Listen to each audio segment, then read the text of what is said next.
talk all night, but that ain't getting us nowhere.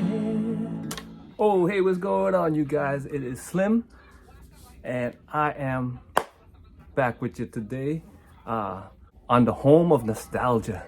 All right, so today I want to tell you guys a couple of Meatloaf stories. Now, I'm sure you guys have heard that last week we lost Meatloaf, a rock and roll icon, legend. Rest in peace, Meatloaf. Now, for you guys who too young to know who he is, Meatloaf, probably one of the greatest singers of all time, greatest rock singers of all time. Bat Out of Hell, one of the best-selling albums of all time. All right, so that album was pretty much propelled by the strength of the power ballad, which is, 2 out of 3 Ain't Bad, which was written by Jim Steinman, who also passed away last year in April, and then 9 months later we lost Meatloaf, right? So pretty sad thing, man. I mean, all the greats are going, so that's why this is the home of nostalgia, man, because we are going to remember these folks, all right? Now, for you guys who don't know, Meatloaf's Bat Out of Hell is one of the best-selling albums of all time. Now, check this out, you guys. I knew that Bat Out of Hell was one of the best-selling albums of all time, but I didn't quite remember the position that it was in, like what number in the top 10. So I looked it up right here. All right, so in the top category, which is 40 million copies or more sold, we got right here Michael Jackson, Thriller. Everybody knows that. Great album. AC/DC, Back in Black. Awesome. Third is Whitney Houston, The Bodyguard. Some great songs on that soundtrack, but I thought her greatest hits would be up there. Meatloaf, Bat Out of Hell. And underneath Meatloaf are the Eagles, their greatest hits.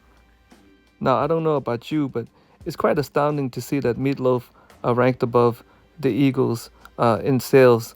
But I think what it is they're counting sales worldwide, because in America, I think the Eagles' greatest hits definitely outsold Bat Out of Hell. But this shows you how popular Meatloaf was, not just in America, but worldwide, especially in the UK and other parts of Europe. And the late great Jim Steinman has to be given equal credit for the success of Bat Out of Hell, because he wrote a lot of material that was perfect for Meatloaf. Just a disclaimer, I've never hung out with Meatloaf. I don't know him, he wasn't my friend or anything like that. All right, but I love this music. And I did have a encounter, sort of, with Meatloaf. All right, so let me tell you this story first. As a child, probably back in the early 80s, in the summer when your parents are working, nobody could take care of you, so they sent me to summer camp, all right? So in this camp, I remember this outing. They took us to Central Park, and I must have been around 10 or 11, something like that. And so in the park, kids that age were fooling around. We're never together with, the line of kids like we're supposed to be. All right, so anyway, from what I remember, there was some kind of commotion, a little crowd gathered, but me and some friends were in the back fooling around. All right, so anyway, the counselor calls us over. So, I vaguely remember seeing some guy there, with the crowd. Anyway, when he got there, everything was gone, and the counselor was like, "Well, you guys just missed it." I said, "Miss what?" And she says, "You guys just missed Meatloaf. And, he was signing autographs." And then she said, "That's what you guys get for fooling around." And I was thinking to myself, all right, because I don't know who Meatloaf is. I mean, no disrespect intended, you're right? I'm a 10-year-old kid. I really didn't know much about music at that time. It's like me saying, "Hey, you guys remember Huey Lewis?" To kids today, they're not gonna know who he is. Or like, "You guys know Neil Diamond?" They're not gonna. Anyway, so yeah, so like I said, I was thinking, I don't know who Meatloaf is. All right, so anyway, that was my chance encounter with Meatloaf, and honestly, I don't remember actually seeing the man's face because it was so long ago. But anyway, now looking back, I wish I had been more observant and more into music at that time. I mean, I was into music, I just didn't know Meatloaf. All right. So which brings us to story number 2. All right, now this is in the 1990s sometime in college, and by that time I definitely knew Meatloaf. I was into music. I definitely knew who Meatloaf was. Loved his music. Also, don't forget he had that huge hit, I Would Do Anything for Love, but I won't do that.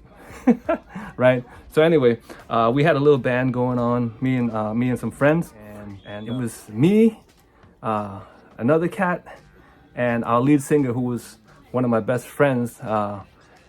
His name was Vinny. Actually, it wasn't really Vinny. That was the name he chose because he loved Vince Neil of Motley Crue. All right. So anyway, he took the name Vinny. He was me. I was and still am a real skinny guy. The other guitarist that we had, he was the cool looking guy. Vinny was the big chunky guy. All right. So anyway, what happened is we took a self-portrait of our band. You know, we had I wish I had some pictures to show you guys, but I don't. But anyway, we had, you know, the typical 80s metal kind of attire on, you know, with the striped red jacket, things like that, big hair, all that stuff. So anyway, we took the self-portrait, and this is just an example, but I don't have the picture.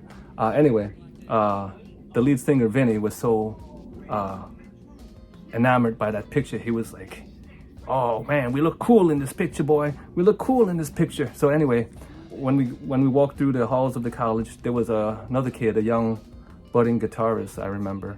And so he went up to the kid.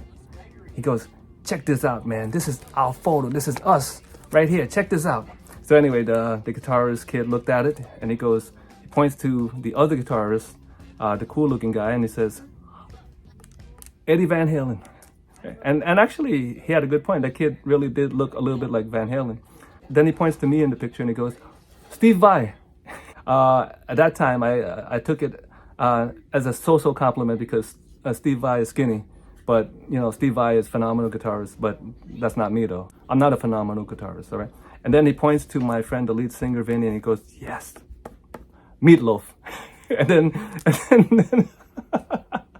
then Vinny, I guess he was offended by that. He took the picture. "Get out of here." He grabbed the picture. Maybe he should have been happy that he was compared to a rock star, but I think the reason he was offended because he knew that the guy didn't say it in a complimentary way. He was just basically saying, "You're a big chunky guy."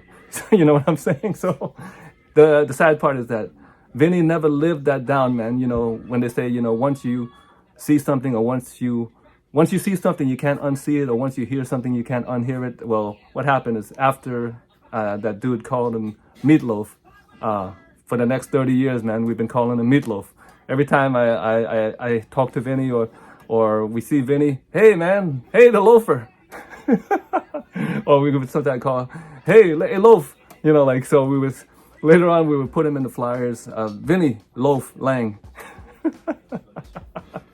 So anyway, those are my 2 Meatloaf stories, man. I wish I had a third story to tell you guys, like I really shook his hand or had a beer with Meatloaf, but I don't have that story. So all I could tell you is, now don't be sad, 'cause 2 out of 3 ain't bad. Rest in peace, Meatloaf, and thank you.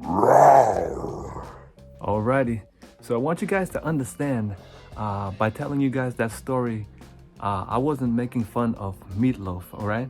Now, if anything, the joke was on my buddy Vinny. But actually, the real funny part of that whole story is the situation, the way that it happened. You know, when that kid said, "Oh, Eddie Van Halen, Steve Vai, Meatloaf." I mean, it just caught all of us off guard, and especially you know, my buddy Vinny.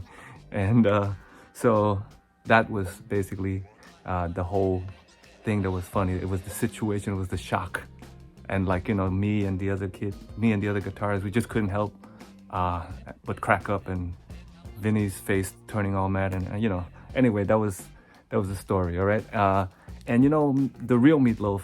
From what I have read about him, he had a wicked sense of humor, a real self-deprecating kind of humor, and I would bet that if he had heard that story, he would probably laugh. And I think it also speaks volumes to his position as a pop culture icon. When one person can take two words that represent a hearty meal and make those two words conjure up images of a large man, a rock and roll legend. Right, so thank you guys for watching. If you guys have any Meatloaf stories, I would love to hear it. Leave a comment. If you met Meatloaf or in real life, I would love to hear your stories about that. Drop a comment down there if you do have a story. And if you like this kind of content, music, food, anything that's gonna bring back some memories for you guys, don't forget to smash the like button and subscribe if you're not already subscribed. You know, we're new here, but I'm gonna be bringing you more content like this. I got a bunch of stories of celebrity encounters to tell, but we'll get to all that in due time. And I will catch you guys next time on the home of nostalgia, the Slim Thaiga Show.